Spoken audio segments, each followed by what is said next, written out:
We've had some right. Have you? We've butchered a lot of names. If we butcher yours, we might as well just fuck it off. Yeah. It's a pretty common name. This week we've got another special guest. We always do have a special guest. It is Phil Turner.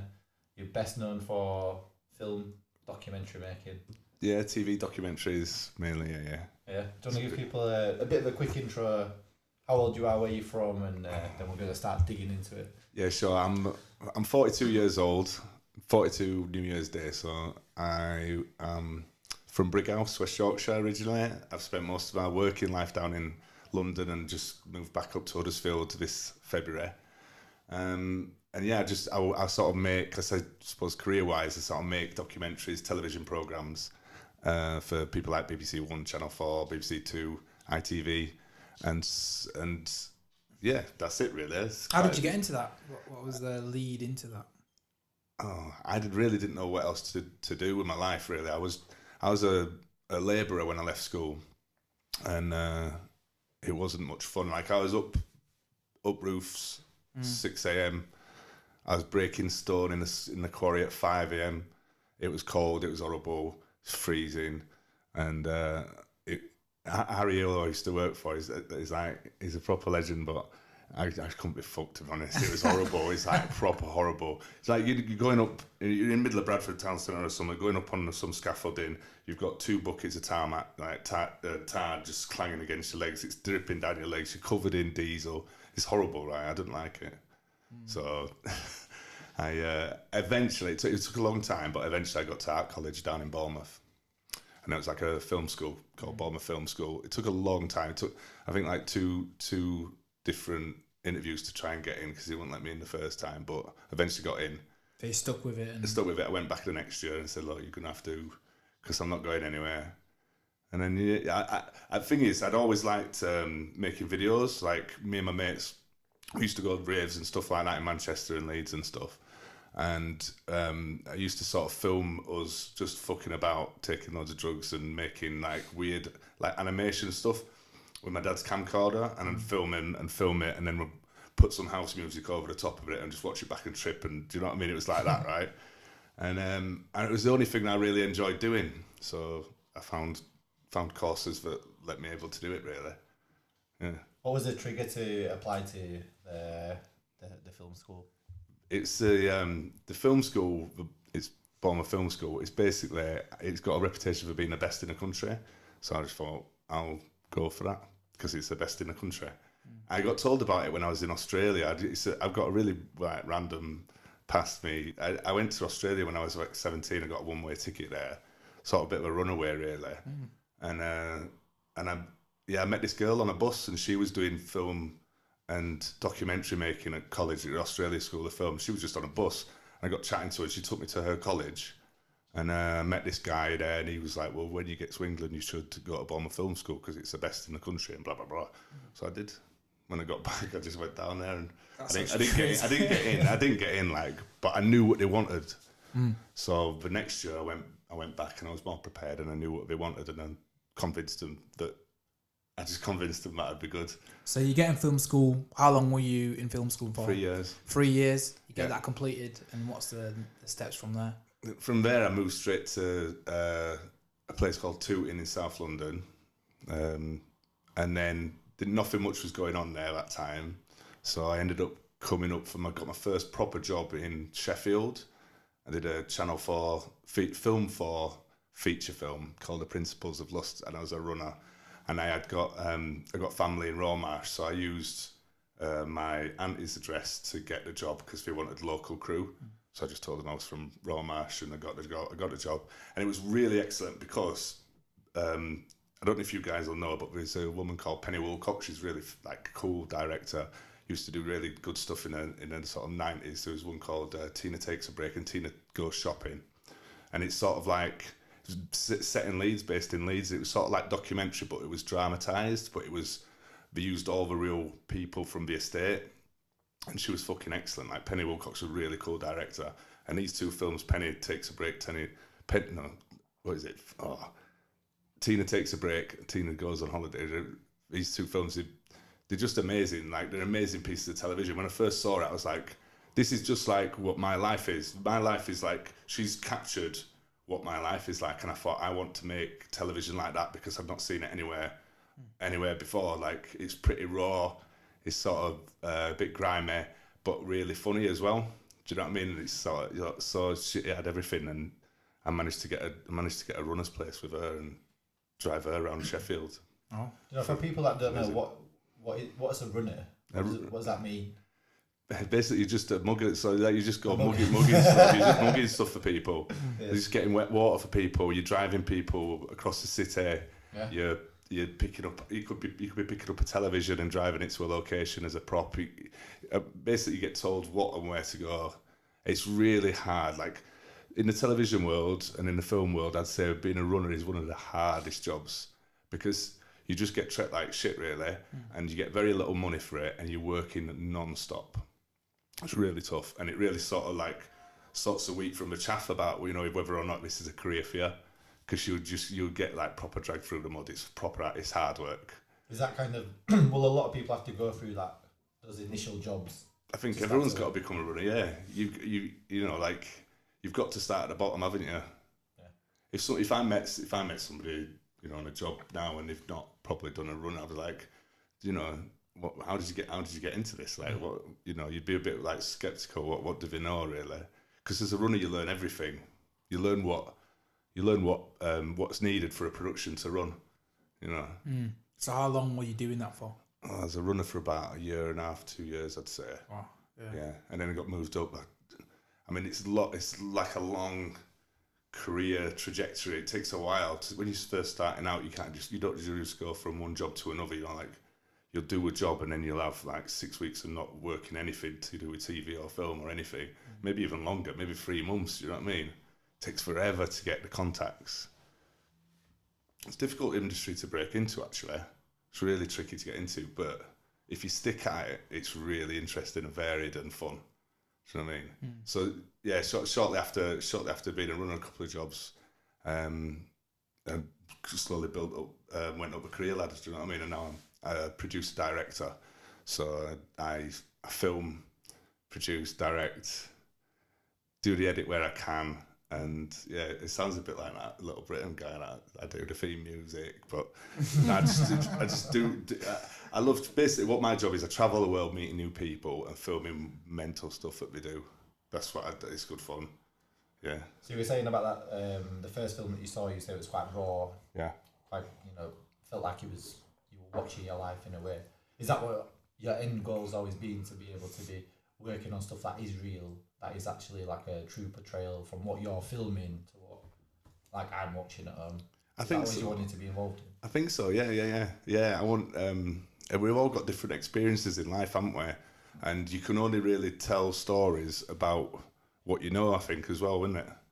So when I saw the Tina films, they really resonated with me. I was like, I can see me in this film. I can see why they're doing it, and I know why and how they're feeling about whatever's going on.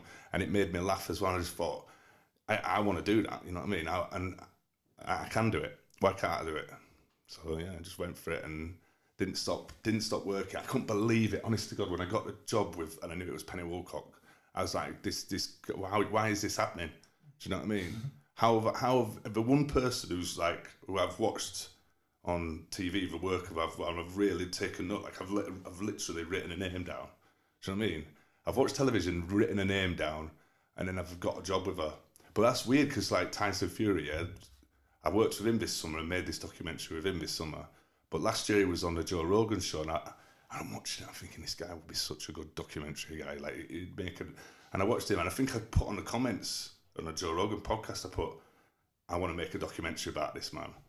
Do you know what I mean? So then a year later, I was. How did that opportunity come around then? Mate, who knows? Like, I was working in Liverpool at the time, and this lady had been trying to call me. I was working nights doing some pretty heavy stuff for a BBC One series, and it was like, you know, working nights is a bit weird. And this lady had been phoning me, trying to get in contact with me, and I'd got a job to go on to the next, and she's like, "Oh, you're gonna have to. You want to drop it? Like, you'll want to do this job." I was like, "Why? What is it?" And she's like, "Oh, do you want to film Tyson Fury for the summer?" I was like, "What?" You're joking. I thought you were joking. Like, no. I decided to go on, meet him and see if I was somebody that he could work with. And luckily he said, yeah, right, let's do it. It was mad, but it's just that sort of writing things down. Do you know what I mean? Like Penny Woolcock. Why did I write Penny Woolcock's name down? And then I'm working with her. Why did I write? I want to make a documentary about Tyson Fury, and now I'm filming him. Do you know what I mean? It's mad. I don't know why. It's just how it is, isn't it? You believe in anything like that? Law of attraction's come up on this podcast before. Like, say it, write it, put it out there, and it'll get delivered to you, sort of thing. Do you believe in it, or? I'm sat here listening to you. I think I've got to believe in it, haven't I? I've got to believe in it. Because if it's something you really want to do, then there should be nothing to stop you from achieving it and doing it. If it's 100%, that's all you've got focus is, then you will do it. Why would you not? Sometimes, though, you think you've got, I don't know, maybe you can't just put something out of the air. Like, I can't say £5 billion, but maybe I could. Maybe I could if I wrote it down tonight. £5 billion. That's my target. By the time I'm 70, I'm going to have £5 billion in my account. Do you know what I mean? I'm sure. I don't know. Other things good have happened, but then that's not really where I'm looking for my thrills. I suppose. I don't know. Well, maybe it is. I don't know. That's mental. I'd love £5 billion, but I don't know. I think stuff like that is achievable. Like, that's quite achievable given what industry I'm in and what, you know what I mean. So you're just putting it out there, aren't you? Yeah. You just put it out there. Everything you write down turns up anyway, so I'm going to give you a list of stuff I want. You can write it down. It'll be like Father Christmas. Yeah. So you see with that, the resilient mindset that you had, from a young age, going to film school, not making it in, we're talking off mic, you were saying, you had a bit of a hard time. You had to live in your car, applying for a lot of film, like production companies to work with. Yeah. Where did that resilient mindset come from? Was it something you had as a kid, or like something built in from your parents, or was it just the love of filming and wanting to do that? That's a good question. Is that I don't know where it comes from really. I think it comes from all sorts of different like parts of your life, doesn't it? My mum always said to me I could do anything I wanted, and she wouldn't care whether it was a bin man or I went to the moon. Do you know what I mean? So she never said I had to be a doctor or I had to be this or I had to be anything. She always just said, you can do anything you want. And I think that's important. There was no pressure on me to achieve, she wanted me to achieve in school, but I didn't achieve in school. Do you know what I mean? But that didn't mean I didn't want to succeed in life. I just found school really difficult, and I just got bored of it quickly. Do you know what I mean? The first and second year at secondary high school was ace. I loved it. From third, fourth, and fifth year was GCSEs coming. I was like, what is this? Why am I here? What is this all about? I was having much better time with my friends and going out and learning about the world myself. So I went to Australia and got a one-way ticket to Australia. I've learned loads about the world. Do you know what I mean? I come back and but then when I went to film school, it was a bit different. I found something that I'd really enjoyed learning about, so it wasn't like I was having to go to school every day. Do you know what I mean? Because it was just something that I loved. I was fascinated by it. By the time I'd sort of left college and then sort of gone to London, then gone up to Sheffield, and work was getting a bit dry, and I was back in Halifax, and nothing much was going on. And then I met the old love of my life, and she got pregnant. I was like, right, I've got to get something fucking done now. Do you know what I mean? I've got to make a career for myself. So that's when I got in the car and drove down to London and just lived in my car. And I'd nicked a book called The Knowledge from college when I left there. Don't tell anyone. And it's about this big. It's about this big. It's just got about, I don't know, maybe 1,000 pages. It's just got millions and millions of production companies, from advertisers, animations, film production houses, television production houses, everyone. So I think I got into touch. I got in touch with about 450, 500 companies, and tried to get some work experience or some runner's work. I mean, I think I'd got 2 credits at that point, and like, it's all about credits. And I got I think I got 4 responses, and from those 4 responses, I got one of the jobs, and that was like that was wicked. So I was sort of living in my car in Earl's Court around London. It was horrible. But I'd got this job in Fulham on a Johnny Vaughan show, like just working as an edit assistant. And yeah, it was a bit embarrassing, you know, because I'm young, my girlfriend's pregnant, I'm down in London living in a car, trying to find a way. Do you know what I mean? It was fucking hectic, actually. It was really hectic. It was hard, but it was good. I think it's good for me. It was good for me. I had to do something. Do you know what I mean? So people do say though, when you put in that sink or swim position, that it's more likely people will just drag something out and actually make something of themselves when they're under that sort of like, it's kind of like do or die, innit? Like you said to yourself, if I don't make a change right now, like what's my life going to be like? And it's a fucking cool story. It's mad. It's mad, and it's also coupled with, at the same time, like I've got a mad history of like drugs and stuff. So while all that's going on, I've got this sort of creeping drug habit that I've been using since, you know, I think I started drinking and smoking when I was about 8 years old. Do you know what I mean? I started taking drugs at school when I was probably 11, 12. And I was taking all sorts of stuff. By the time I got to sort of that age, and I was doing that, I was on sort of doing a bit of heroin, doing a bit of crack, doing a lot of cocaine. You know, it's all going off at the same time. It's like, it's difficult. It's difficult to keep your sort of lid on. But I was determined and driven to get this career that I wanted.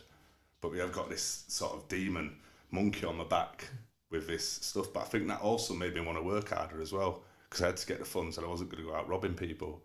So, yeah, it's mad. Mm-hmm. Well, do you know what? Even with you can touch on this a little bit more with the media sort of industry. You know, you hear stories, you see people. It's fueled by, you know, parties, drugs, and all these things. Is that something you came across as well, being in there? Massively, yeah. I mean, from the sort of the very beginning, but it wasn't just in the TV industry, was it? It's like, I mean, it was everywhere. I grew up in the sort of 90s, so we were going to raves every weekend, and it was there. I wanted to make programs with it being talked about in them, so the stuff that I was attracted to sort of had it and around anyway. Do you know what I mean?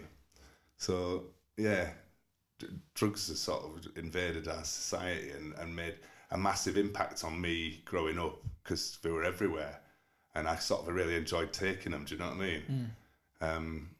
And the industry, television industry, I guess it's no real surprise that I got into that industry, because it is renowned for people taking in excess. Do you know what I mean? You don't have to go too long in the media to spot somebody, either it's a director or an actor or a producer or somebody's, you know, going through rehab or something's happening with them. Do you know what I mean? It's a very prevalent. It's prevalent. So yeah, I think what's funny is the first company in London that I went to was on the Johnny Vaughan show, and there was people like Richard Bacon there, and he'd just got done for coke on Blue Peter, but now he's working in the Johnny Vaughan show because he's a bit crazy. It's a nighttime show. Do you know what I mean? He's not a kids show anymore. And these people that were in the newspaper at the time, they're all there doing the coke there. Do you know what I mean? So it's weird. That's fucking mad industry, that. But I was like, I'm just sort of a young runner there. Do you know what I mean? So, but it's just, that's what's happening sort of in front of me. That's what I can see. Do you know what I mean? So it's I don't know. It's good. It's got good thing. It's got good sides and it's got bad sides, because it gives you a certain amount of creativity, doesn't it? I suppose. But then on the other side of it, it's really fucking bad for you, and it can spin you out the wrong way. Do you know what I mean? So with that, did you get to a point where you needed help, or did you break? Did you fall? What was it that made that change for you to go, you know, teetotal and completely flip the game around? So throughout my career, I ended up. It takes a while to get to a point, but I'd been working for a company called Love Productions, and they're amazing. And they've sent me all around the world doing all craziest sort of TV shows and documentaries. But some of them are really heavy, like they're really, really heavy. And sort of as the jobs progressively wear on, I started self-medicating, and I'd use less for enjoyment and going out, and more just to numb my brain. Do you know what I mean? Because whatever's going on in my personal life or in my work life, we was going to places, you know, I don't know, in Malele, which is in South Africa, in Cape Town, and just sort of in an orphanage there, and there's like kids, none of them have got parents, they're all dying of AIDS, little tiny babies crawling around. And you go to these jobs and you know that's for 1 year, and then the next year you're with a family where mum and dad were killed in the uprising, and dad got his head cut off, and mum died of AIDS, and there's like a orphan family of 8 living in basically a toilet in some in Kabira, in one of the world's biggest slums, and you just sort of filming it, and it's disgusting, it's horrible. And you'd think, where's humanity going? And sort of you come away from that and you just go, it's a bit of a head wrecker, you know what I mean? Because I go back to my hotel, and then in the morning I go back to the location, and then you go back to the hotel and you just think, what? Why am I different? Why does this family have nothing and they're literally living in some other people's shit? And I get to film them, like it's a bit of a head fuck. So sort of I started self-medicating a little bit on drugs, and I'd use alcohol, I'd use cocaine, I'd use heroin. And my upset, I'd use more and more and more. And eventually, I think I was 32, and I got my first warning. I think I got my first heart attack I was in Homerton in East London, and I got rushed in. And I was like, what the fuck has just happened? He's like, Mr. Turner, you've just had a heart attack. And I was just like, wow. It didn't stop me though, did it? Like, I think I got clean for about 2 weeks. Do you know what I mean? I got clean for about 2 weeks, and then I went back into the spiral again and straight into it. And then 2 years later, I was working away and ended up having another one in a foreign country. I was like, what is going on? And then my nana died, and I'm thinking, I need to stop this. I've just got a bit of money as well, and I'm going to spend it all. Like, what am I gonna do? Like, I'm gonna kill myself if I don't stop. So I just got myself into rehab. I booked myself into a rehab, and they said, when are you going to come? And I said, can I come tomorrow? So I got my last bits of coke and crack, and partied that night, and then got a lift down to, I actually still don't know to this day whereabouts it was. Like, I don't know where it is. It's like the Cotswolds or something. It's called Cloud's House, and it's amazing. It's an amazing facility. It's a rehab. But I have no fucking idea where it is. And that helped the rehab, the work that they did with you. The work that you, because you're so dependent on. I didn't realize how dependent you are on, or we all are as a society, on alcohol and drugs.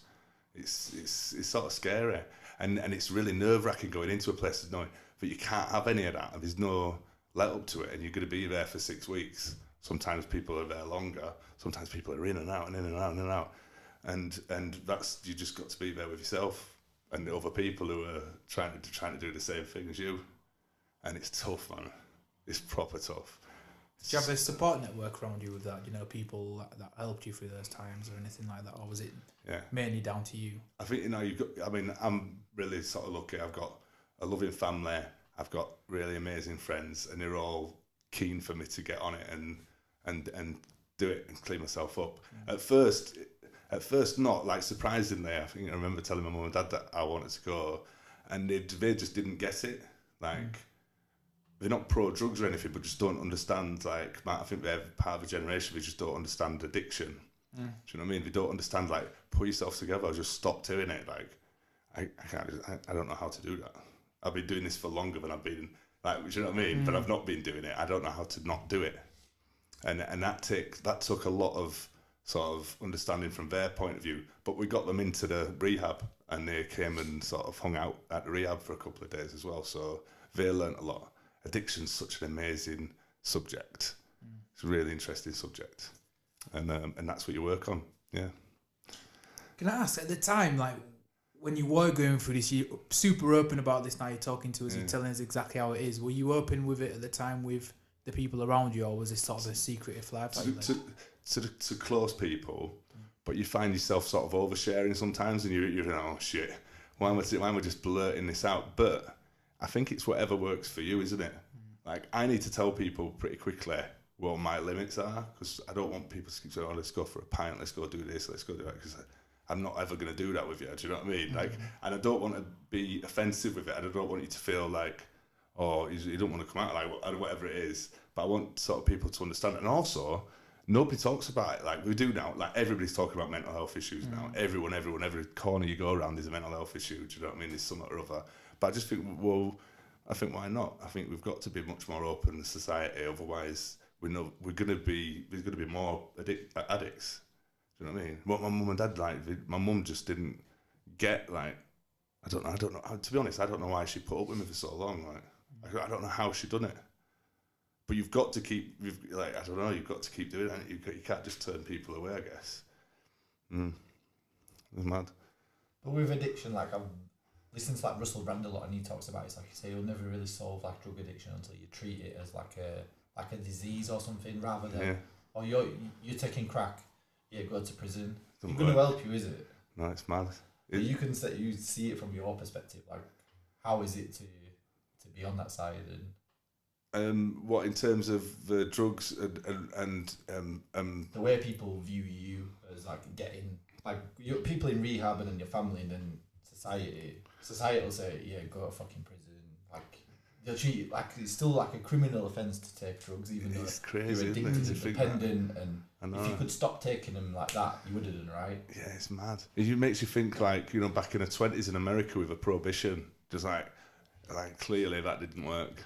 No. Like it made the whole world a lot worse. It's funded all the gangs. I funded all the gangs, and probably we've only just maybe, well, not us, but maybe America only just sort of getting over that stage in our sort of history maybe, and yet we're making exactly the same mistake here with drugs and making them illegal and criminalising people who shouldn't probably be in prison in the first place because we just wanted to get some drugs, just wanted to expand the mind. So I think drugs to a certain extent can be really freeing, and it can open your mind to a lot of possibilities. And I think some as long as you do it properly, don't go crazy and don't go overboard and don't become addicted, you can have good fun on drugs. Like I think you can, but I just think we don't teach each other how to use them responsibly. Like my current girlfriend now, she's wonderful. She's called Eliza, right? And she's awesome, and she never drinks. She's from Cyprus, and when we first met, I was like so happy because I was clean, and she just barely drunk anything. And she thinks that the English are a bit bonkers because she just like everyone drinks. Like until you step away and you sort of look at our society, you just sort of forget everybody drinks pretty much every night, really. Yeah. Big culture, isn't it? It's that culture. Massive culture, yeah. But I didn't realise, like, that's what I did. That's what I did every night. I'd have a drink. I'd probably take some coke. Like, that's what I did every night.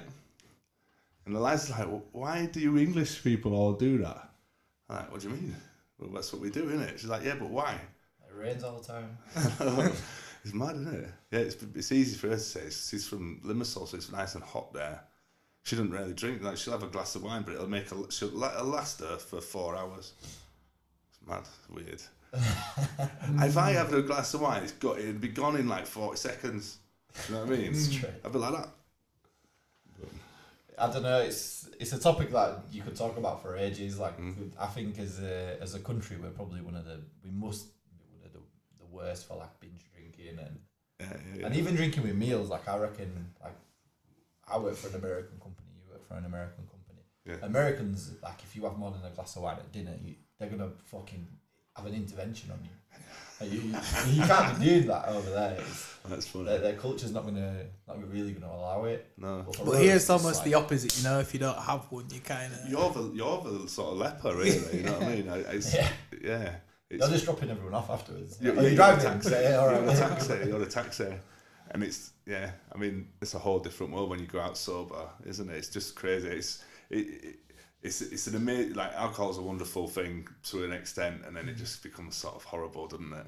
And similar with drugs, it can be really good for you, and to a point, and then once you sort of get past that point and it saturates your life, you're fucked, man. You just need to stop doing it.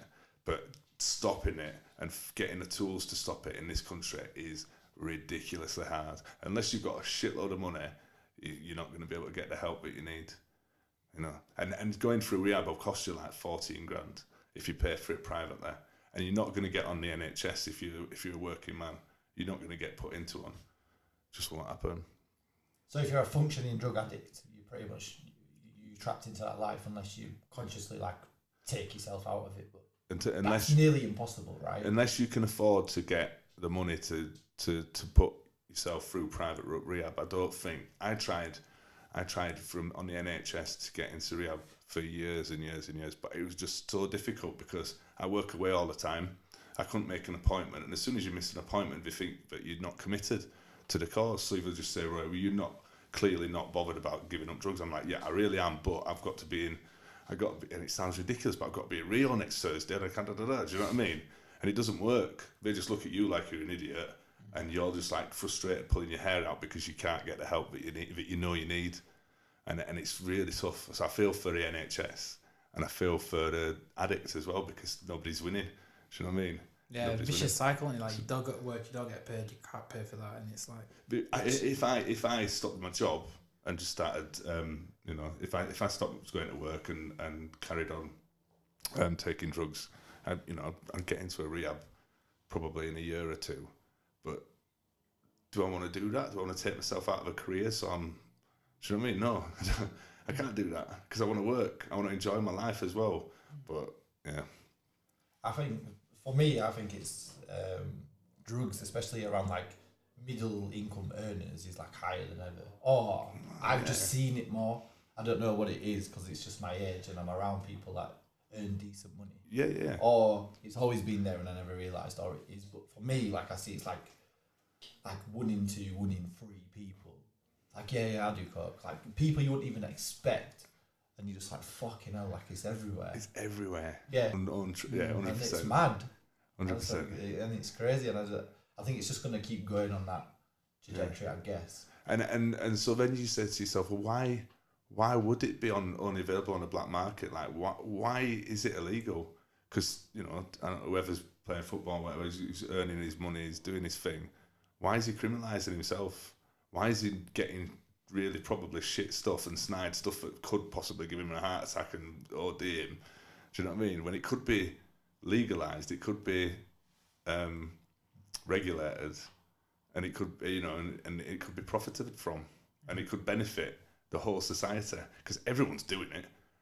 Like, so why we're hiding? Like, what we're hiding from? It's mental. It's a real like head scratcher. Is that to me? I'm just like, I don't get it. Kind of like pretend it's not happening, kind of thing, and it's Everyone's sneaking about doing it behind. Well, you've seen both sides of it. You've been functioning on it, working, progressing through your career, got off it, still progress through your career. I feel like I'm progressing now more from my career from not having any alcohol and drugs in my life because I am much more I hate to say this word, serious about what I do. Like now all of a sudden, like I feel like times before I've just been running up, getting myself, learning my stuff, but now I'm fucking learned it and I know what I'm going to do now.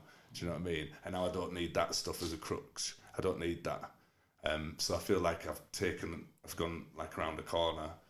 But yeah. So coming off the drugs then, have you been able to explore new aspects of your life and find 100%. Out new stuff about yourself? And what are some of those things? Well, I mean, oh my God. I mean, that's such a big question. Is that what do you find out about yourself? I mean, is there a hole to fill? Yeah, gaping hole to fill. Because I don't know. My life would work, come home, party, and then you're just doing none of that stuff. So it's like life becomes really boring quickly. And how do you ease that boredom? I spoke about it. I got into exercise, and after my work, I go to the gym and just dance about with my headphones on and throw weights around, and that sort of opened up a whole new avenue for me. Within about 2 years of getting clean, and that's when my mate Steve was doing the SAS. He did the first 2 series of SAS. And he did his leg, injured his leg or something. I got a phone call off him saying, "I know you've been getting fit recently. Do you fancy having a go at the SAS series?" I was like, "Ooh, yeah, go on in." I would never have done it. I don't think had I been drinking and taking drugs still, because I just don't think it would have been possible.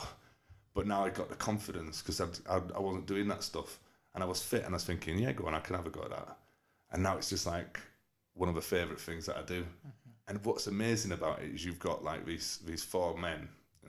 Ollie, Billy, Foxy and Ant, and they're all incredibly, it was just incredibly amazing and motivating you. Do you know what I mean? So it's not just for recruits that are getting put through through the paces like everyone is. Do you know what I mean? So you learn so much about yourself on that show. It's hilarious. It's crazy. And it's a bonkers show. It's just mental, isn't it? So when the stuff that we've asked guests to come on, and we say to them like, oh, when the cameras go off, you just get a break, right? You just take it easy. It's not like that at all. There's nothing easy about that show. There's nothing easy about that show, I promise you. But I mean, the recruits get it a lot worse than we do. The recruits are living it 24/7 because they're in the sleeping bags on camp beds in freezing places generally, or really too hot places. As sort of directors, I could go back to the hotel and relax after a sort of, I don't know, 13, 14 hour shift. And they can't do that. Do you know what I mean? I might have to get up at 3 a.m. and be ready to film at 4, but at least I'm getting in at sort of 11 and I can get my head down on a decent, cosy bed and have a bath or whatever it is, you know what I mean? But for them, it doesn't stop for them. But, yeah.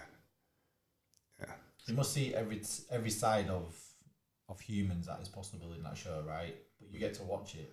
Yeah. Like, what do you see at? Do you ever look at how much do you judge people when they first turn up as to when they finish the show? Oh, that's a good question. It's terrible. Aren't we? We're really rubbish at it as humans. We sort of judge people within the first 5 seconds of meeting them, don't we? And we're like, well, that's that. But yeah, I mean, that's what you do, and it's surprising who sort of does come through and who sort of falls by the wayside a lot of the times. The SAS, you never know who's gonna do it, because a lot of people think, the bigger, stronger guys, but then, the smaller, weaker looking guy could easily come through, because it's all about what's going on in here. I mean, that's 100% actually. That show is all about what's going on in here. It's just a vehicle. The body's just a vehicle for that. If you as long as your vehicle's running, you should be all right. If you're up here is all right, you'll be good. Yeah. Is that what it's taught you? Filming that, is that what you've learned the most? Is that people, you can do a lot with your body, but if your mind's not going to drive you, not going to steer you in the right direction, it's kind of game over. I mean, look at some of the people who you've had on this show, right? You've got the guy in the 3rd series in Morocco whose wife got brutally murdered while he was on the telephone to her. Yeah, he was there in doing the SAS thing as sort of to get his. Look what it did for him. It's incredible. Like, I actually think the show does more for people with mental health issues than any other show on the television, because I don't know. I can't put my finger on it. It's incredible the amount that it sort of seems to help people exercise.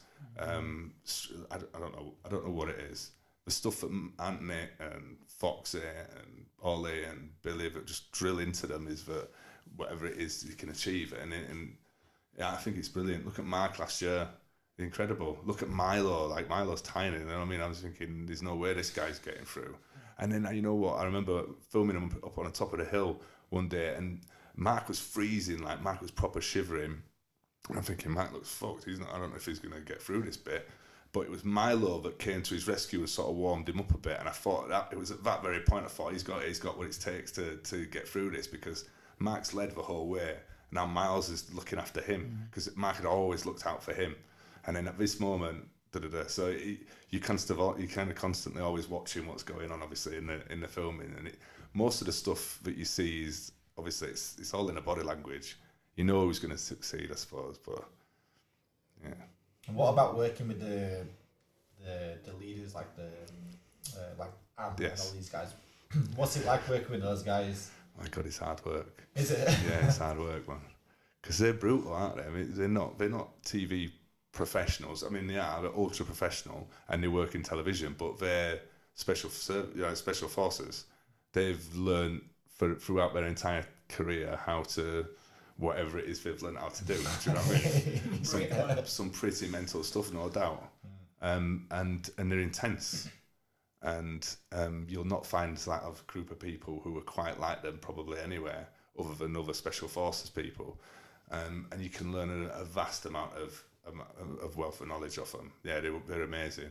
You've got to be really careful around them as well, though, because you don't want to fuck up in front of them, because you don't want to be called out in front of everybody, and they'll call you out for messing up. Do you know what I mean? And especially, like, he's brutal. If he sort of sees you're getting in the way of one of the recruits or whatever, he's just bestial. Like I'm there as an employee. You know what I mean? He's like just in front of everyone. Rah, rah, rah. You're like, oh man, that's embarrassing. I guess they command a lot of respect off the bat though, straight away. Like they just, Yeah. if they came in here, like I'd be like, we had a guy called Jerome on, and he was a Royal Marine, and I've never been so careful about what I say to a person that's ever come on this show before, because I was like looking just at me like as junior, nervous, silent one, and he was fucking massive, right? He was huge, and I'm looking at me and him, like we're not small by any stretch. We're not huge, but we're not small. But I'm thinking, if he wants to just take us both out right here, he could. He could kill us. So I'm gonna be nice as fuck to this guy. He could kill us now and we wouldn't even know. Exactly. Yeah, and with my house, I'm like, yeah, this could be game over. I'm like, yeah, these. But then they just have this presence, like it's like an assured confidence. Yeah. Like they don't have to say anything. Yeah. And you respect them instantly. It's kind of, I don't know. It's kind of mad, really. Yeah, it is mad. I suppose you know, if you think about what they've had to do in their careers, and that's dedication. You know, it's a lot of dedication. They has to do some pretty horrible things. Do you know what I mean? And I'm sort of full of admiration for them at the same time as a confusion as well. Like I think when I was younger, I think I probably would have liked to join the military. I think it could have been quite good for me. But then I'm also glad that I never did, because I'm glad that I've never had to. I'm glad that I've never had to kill someone. Do you know what I mean? And I'm glad you said that. do you know what I mean? What sort of, like, how does that play with you? I've done some pretty crazy stuff, but I've never killed anyone. Do you know what I mean? And that's not somewhere that I'd like to. And then, but they're sort of taught how to do that, aren't they, from quite a young age? You know what I mean? From 16, 17 or whatever. So, what they sort of go through in their training is pretty intense, pretty incredible. I've just done a documentary for BBC One called Ambulance. It's this sort of 9 o'clock prime time show, and I've been filming the HEMS team, which is sort of helicopter, emergency helicopter, medical, whatever it is, and they fly into sort of like the worst situation, whatever's really, really bad going on in the northwest at any one time, and some of the stuff that they see is proper traumatic. Like my first job on my first day working with HEMS for ambulance, we arrived in this woods, and there was a 15-year-old girl just hanging from a tree. And I was like, what the fuck? Like, how? And that's their everyday. That's their everyday life. And they go to all these sort of situations, and you just think, how do people sort of, what do they do with that? Like, well, how does Ant and Foxy and Ollie, Billy's been through some of the craziest shit. You've got to buy the book, read the books. Like, Billy got like captured in I think it's in Bosnia or something, and that sounds like a terrible war. I don't know the ins and outs of those wars, but Bosnia sounds like a particularly bad place. And he got captured there, and like, how does he got rescued as well? Like the SAS came and rescued him. It's like, that's crazy. Like some of the stuff that they saw on their day-to-day work life is just off the scale, isn't it? And this ambulance show, I'm just thinking, how do they do this day in, day out? Like, that's some mental resilience.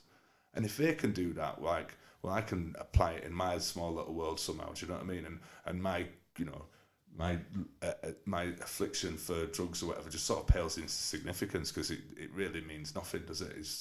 It's some whatever. Does it put it into perspective for you? Yeah, massively. It puts things into perspective. But then it's still massive for you. That's the mad thing about it, isn't it? Like, you can, if you just look at yourself, like that, you getting over drugs, living in your car, getting to where you are now, it's fucking incredible. Yeah, it's cool. But then you're like, oh, well, I didn't get captured in Bosnia, so it's not as cool. Yeah, it's fucking cool. It definitely is. But how do you get over something like that? Right. I mean, and I think I don't want to go get captured in Bosnia or anything like that, but I do want to sort of push myself into these sort of realms. I mean, I'm just playing it. Like, SAS is really fucking tough. It's really hard. If you're a recruit, it's ridiculous. But it's not what's going on in, I don't know, Syria or whatever. It's not the real deal, is it? And yet these guys have sort of been there and done the real deal. The doctors in Manchester there, they are flying out in a helicopter to all sorts of crazy stuff. And yeah, I just try and sort of take a picture of it and sort of try and turn it into a narrative which people can watch and sort of find interesting, hopefully. Who do you, when you're filming something, do you ever have a picture in your head of who's going to be watching it and then and what you'd want them to feel? I'm making it. I have to make it for myself. So I understand what you mean by this. I think. Yeah. And I hope if it appeals to me, then it'll appeal to others as well. And it doesn't have to be like the most shocking, goriest, like nastiest thing. In fact, some of the best stories are just like the really, really simple ones out there. And I think what I did start learning when I first started holding a camera, you quickly sort of get this excitement when you see something good happening in front of you. So you're watching down a viewfinder, you got your left eye shut, and you'll see something and you think, that's going on fucking telly. You know what I mean? And nowadays I see it and I think, that's a meme. That's going to become a meme. That's going to be what people are talking about on, if it's SAS, or what we're talking about on Monday morning after it's gone out on Sunday night, we're going to talk about that moment. And you do sort of see that, it sounds weird, in the camera as it happens, and you think, well, that's going to be fucking massive. And that's a buzz. See it coming as well. You see it coming, yeah. And also, because you're sort of just quietly away, studying your thing, doing your thing, and it's such a weird job, just watching people through a camera. It's such a weird job when you think about it. But you sort of get to know how people move and walk and where they're going to turn to and which direction they're going to look in. Within a couple of days, really, you sort of can get a person's body language nailed, and you sort of do get a sixth sense of what they're going to do next. It's weird. You find people are very predictable then? I think we're probably more predictable than what we think we are. Yeah. Do you know what I mean? Yeah. Especially, weirdly, if you don't know what they're saying as well. Like if you're filming someone, because mostly we'll listen with our headphones on, we'll hear what's going on, but sometimes for whatever reason you can't hear what's going on, and if you've just got to go off purely off body language, it's really mad. Because you make your own narrative up in the mind, and you're just watching what's going on, and you're just making it up, and that's really interesting. Because whether or not you kind of got it right at the end, do you know what I mean? Yeah, it's fun. It's a fun job. What's your ambition? If you could film and make one thing? I remember the first thing or TV show that I kind of watched is probably that captured it was that documentary was always Ross Kemp on Guy. I fucking loved it. But then I was looking at Ross Kemp like, you mad bastard. Yeah. He sat there and he's like, yeah, do you want to see my gun? And he's like, that Papua New Guinea one where he's there with like full on. That's mental. Ah, it's ridiculous. That Papua New Guinea one, someone pulled a gun out on him, didn't they? And he was like saying to him, "You're not going to shoot me. You're not going to kill me." I was like, "Fucking hell, he's got balls of steel." That was massive. That was massive. That's such a massive television moment. Would you be loving it if you were behind the camera? You knowing that's good. You knowing that's fucking brilliant. Because you just got this sort of sense of this sort of fear, whatever. Disappears. This is what's really dangerous about when you're busy working documentaries and stuff, because you just don't, your peripheral vision, you're just so into what's happening in the moment, and you sort of don't see. It's really useful to have people around you because you just don't see what's going on in a bigger picture. Do you know what I mean? We went up a mountain the other week in the latest series of SAS, and I get to the top of the mountain and this guy's just waving like this, like, what the fuck is Jack doing? Like, Jack, what are you doing? It's proper stormy, rain coming everywhere, winds everywhere, it's pitch, like fog everywhere, you can't see anything. He goes, it's the fucking edge of the mountain. It's like, oh shit. Okay. Because you're just busy doing what you're doing. And if it wasn't people like that looking out for you, you'd lost in your own little world doing your story, imagining what they're talking about, imagining what they're feeling, and creating this narrative which you then sort of reload back into the editorial team at the end of the day. Do you know what I mean? It's crazy. What's it taught you about life in general? Like all the stuff you filmed and watched and been part of. Has it taught you any kind of like rules of thumb or lessons of life? Or I think just working with Tyson this summer, I think hanging out with him is never give up. Like, you do not ever give up. If it's something that you've got you want to achieve, just fucking don't stop hammering at it, because you know Tyson Fury taught me a lot this summer about what it is to not give up. He's incredible human being for having come from where he's come from. His story is massive, and to where he is now is phenomenal. Like, you know, when people talk to you about we could make a movie out of that guy's life, that life is a movie. Like, can you imagine Do you know what I mean? Where Tyson Fury has come from to where he is now is insane. And so sort of people like him are hugely inspirational. As I don't know, as is a lot of the people I filmed. Like I filmed a series called Benefit Street, and his characters on there who are massive, like crazily inspirational in their own rights as well. Do you know what I mean? I think doing documentaries, you get to travel like length and breadth of the country, and you meet some really incredible people, and you can't help but learn off them. You know what I mean? It's all new and all fresh, and the world's wonderful. Like people are wonderful. There's some arseholes, isn't there? And some people will chase you, throw water over you, and tell you to get your fucking cameras away. And you're like, look, I don't want to. If you don't want me, I don't want to film you. Like, but sometimes you meet some people who you just click with, and you're like, let's go on this mad journey and see where it goes. And hopefully people at home watch it and think, oh, that was cool. We really got to know that person. Oh, I kind of hate that guy. But I don't want to get that. I don't want people to see people's like that. You know, Benefit Street. It was a fantastic series to make. I loved every second of making it. And as soon as it came out, I was reading all the newspapers, and they were like proper slagging off my friends that I'd made this series about. And I was fucking mortified. Like I was mortified. I couldn't understand it. I was like, why are people so mean? Do you know what I mean? I just filmed these people for a year, and all of a sudden the press, the entire fucking country's watching them and slating them and calling them lazy, blah blah blah. It was horrible. But what have I done? But then I got back into the real world, stopped reading the papers, and spoke to people on the streets, and they were all like, "It's a fucking great series. We love this character, love that character. It was hilarious when so and so did this, or da da da da." Or you make really touching moments, and you help people through really difficult times, and it could be like a death in the family or something, and that family trusts you enough to film it, and for you to film it, and that gets shown, and people watch that, and from you showing it on television, people watching it, they relate to it, and they think, well, it's happened to me as well, and I don't know, there's something good about that, I think, you know. So. Definitely. Well, do you know what? A lot of like older generations will say like, why do you want to put your life on the internet? Why do you want to put your life out there?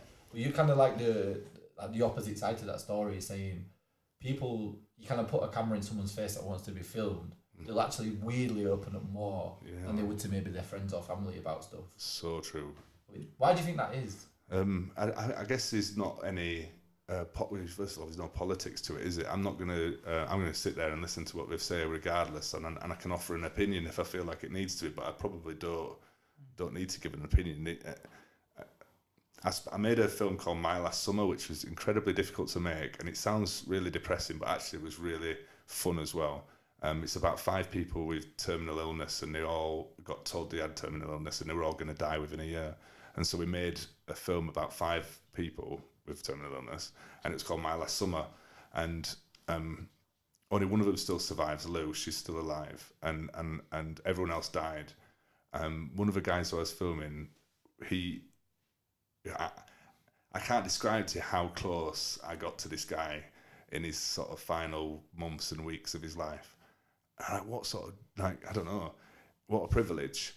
And also, the stuff he was telling me was insane. Like, I filmed him on his deathbed in Croydon, and I filmed him marrying his wife Sonia in a hospital, and then a couple of hours later he died.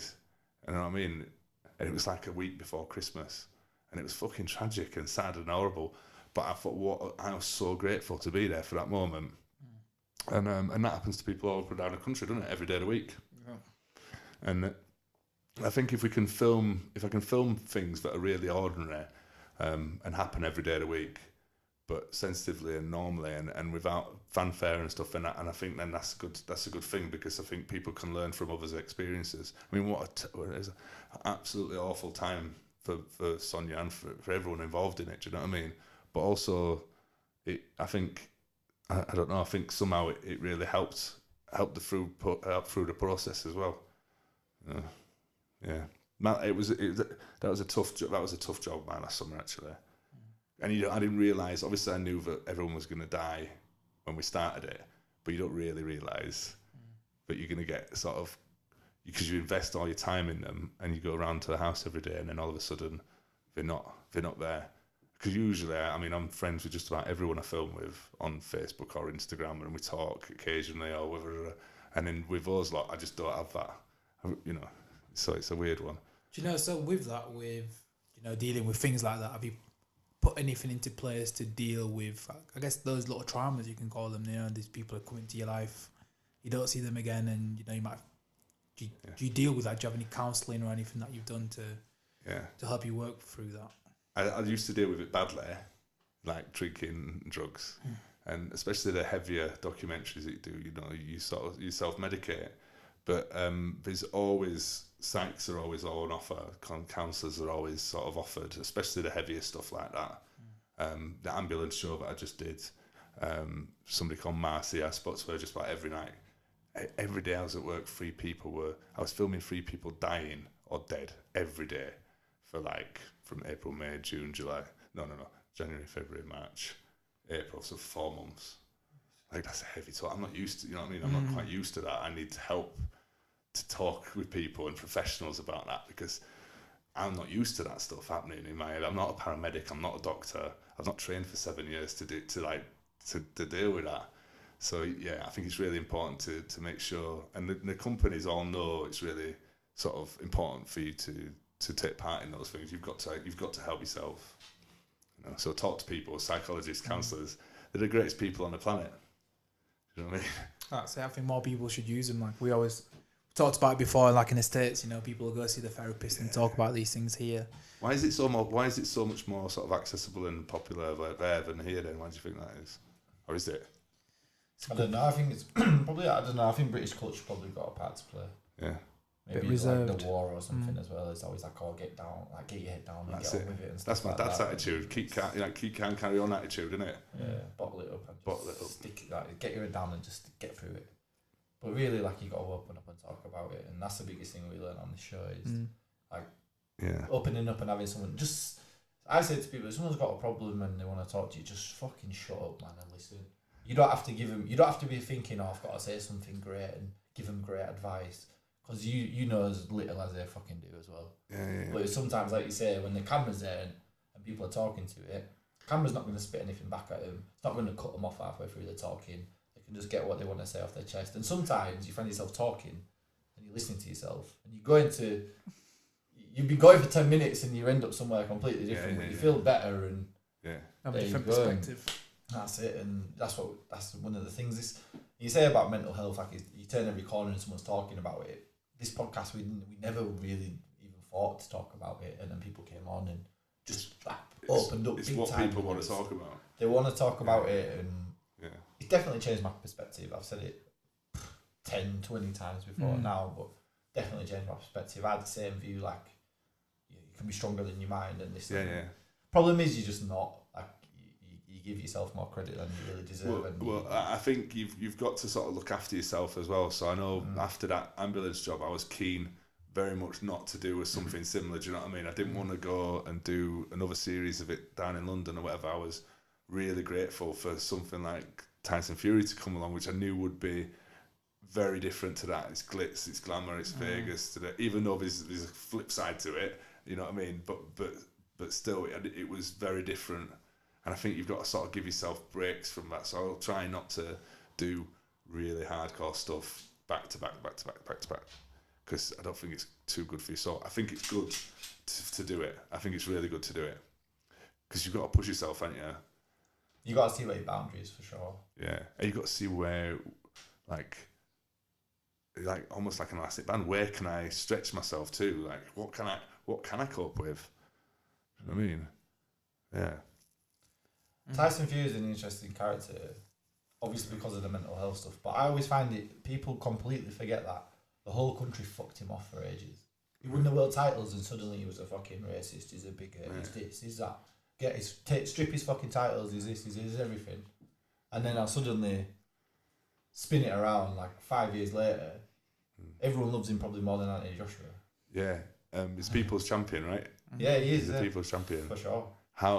How did the British institutions like cast him off so quickly? They didn't really take to him in the first place. It's because he's a gypsy. It's because it's a travelling community, exactly, yeah. and I did not fully understand the extent to which that plays a role in today's society. I swear to God, I did not fully understand until I was hung around their family and listened to some of the stuff that they have to put. And they don't want to talk about stuff like that because they don't want to be seen as that they're complaining about it and but they don't need to say anything because you hang out and you're just like fucking horrified, absolutely horrified by how some parts of our society treat people. The racism in this country is terrible. Like, I don't know. I don't understand it. This might be a bit dated now. You know, the thing happened yesterday, the election and that. Yeah. My girlfriend, like I said, Eliza, she's from Greece, she's from Cyprus, sorry, and a friend put something on post, like she's been in London for probably half her life now. She feels like she wants to go home. I'm like, are you okay? She's a bit down, is Eliza? She's a bit down. I'm like, are you all right? She's like, I don't want to be here anymore. I don't think anyone likes me. I'm like, what? So this just one election result has made, she's just one immigrant, yeah? And she thinks in her head that nobody wants her. Like, why does she feel like that? I don't know. I mean, that's not just you know, that's just one effect of that election. Do you know what I mean? I'm sure there's fucking thousands of people just like feeling like that they want me out of here. You know what I mean? I grew up in Bradford, and I said it on the podcast with Neil from King Kobe, and I say it again. I used to see stuff in the papers and they'd say like, "Oh, racial tension in Bradford," and this. I was like, and I would be like, "Well, I fucking live here, and I don't feel like that. I've got friends that are Muslim, I've got friends that are black, I've got friends that are white. There's no fucking tension at all. Yeah. Why are you trying to cause trouble? But then you could sit here and talk about it till you're blue in the face. Well, that's deep. Why you want to cause trouble? That's a deep question. Well, I don't. Do you know what I think? Media have got a lot to answer for. Yeah, 100%. Yeah, and we've got a responsibility for definitely. Somebody who works within the media has got a massive responsibility to sort of make sure what you're doing is fucking right and not that. I think huge responsibility. Because I think the public will not look at things critically a lot of the time. Generally speaking, broad spectrum, people will critically look at someone. They'll say, "What I see is what I get." Yeah. They won't question it or look at it on a deeper level. I thought Bradford, what a multicultural city, right? Where I made this documentary called "Make Bradford British." Yeah, I remember that. I fucking loved that. I loved this filming of this because I thought Bradford is a multicultural. You know, it's got everybody. We've got everybody there, yeah. And then we started making it, and we were like, well, actually, there's a culture there, there's a culture there, there's a culture there, but everyone is separate. Do you know what I mean? We're all together, we're all in this city, but actually, if you're from Skipton, you're going to be having a very different experience to what you're having if you're from BD1 or BD6 or BD9, wherever it is you are in the city. And that taught me a lot. That series taught me a hell of a lot, and I was ultra proud of that, being able to work on that series, especially coming from West Yorkshire. I learned a hell of a lot about who I am and where I'm from in the world doing that, actually. And it's funny, Rashid, one of the guys who was in it, I bumped into him like about a year ago when I was living down in Bow in East London. He was just there. And I was like, right, we're going to the gym. I've got myself all cleaned up, Rashid. We're going to the gym, went and hung out in the gym. And it's just so good to sort of, I don't know, just to see him there after all that time. Do you know what I mean? Yeah. It taught me it was a brilliant experience, mate, Bradford British. I didn't know you were on that. Yeah. I've done so much stuff, like so much different variety on, but you know, yeah. So on that, then, with expanding your mind, yeah, what can you recommend to people to, get an open mind, you can't open their thinking? Well, I want to try DMT. Yeah, I'm joking. I think to expand your mind, you've just literally got to open your front door, ain't you? Just get out of your house. Go outside. It's so you don't even have to look at the internet. That's incredible. What an amazing invention. Do you know what I mean? It's petrifying as much as it is incredible and wonderful all at the same time. It's everything, isn't it? The internet's fucking incredible. And I'm grateful that I was born when it sort of was was first started. Do you know what I mean? Because I've sort of seen this. I've seen a couple of crashes and I've seen it being born, and I'm fucking eternally grateful for it. And you like there's this sort of that end of it, and where that can take in your life. But then there's also real life as well, and it's sort of getting out of your front door, going out into the forest, doing whatever it is you do. The world's full of like opportunity in it, and you can literally, the world is your lobster. We could go out anywhere and do anything we want, and people prove it all the time. You know, Tyson or Mark or whoever else you can imagine, they all getting out there and living the full life out there. I think, you know, sometimes it's difficult to drag yourself out, and everyone understands that like that, but yeah, the world's full of opportunity. Yeah. Boom, coming to the end of the podcast, the last question I'm going to ask is if you could give your younger self a piece of advice now of where you are, what would that be? As they do it, just keep at it, man. I say keep at it, because I've made mistakes, I've done wrong things, I've done right things, but I don't think I'd change any of it. You know, I've got a wonderful family. I've got 2 kids and another one on the way. I've got like the best girlfriend in the world. I've got the best dog in the world. I've got the best immediate family in the world. Amazing friends. I just said to myself, you got this. Don't worry about it. Like, don't worry about it. I mean it. Don't worry. Boom. Sick message. Man. Yeah, sick man. I fucking enjoyed that, man. Thanks for coming. Oh man, pleasure. I love being invited. Yeah, like honestly, it's made my day. Like, never get to talk about yourself, really, do you? So yeah, anytime. Thank you.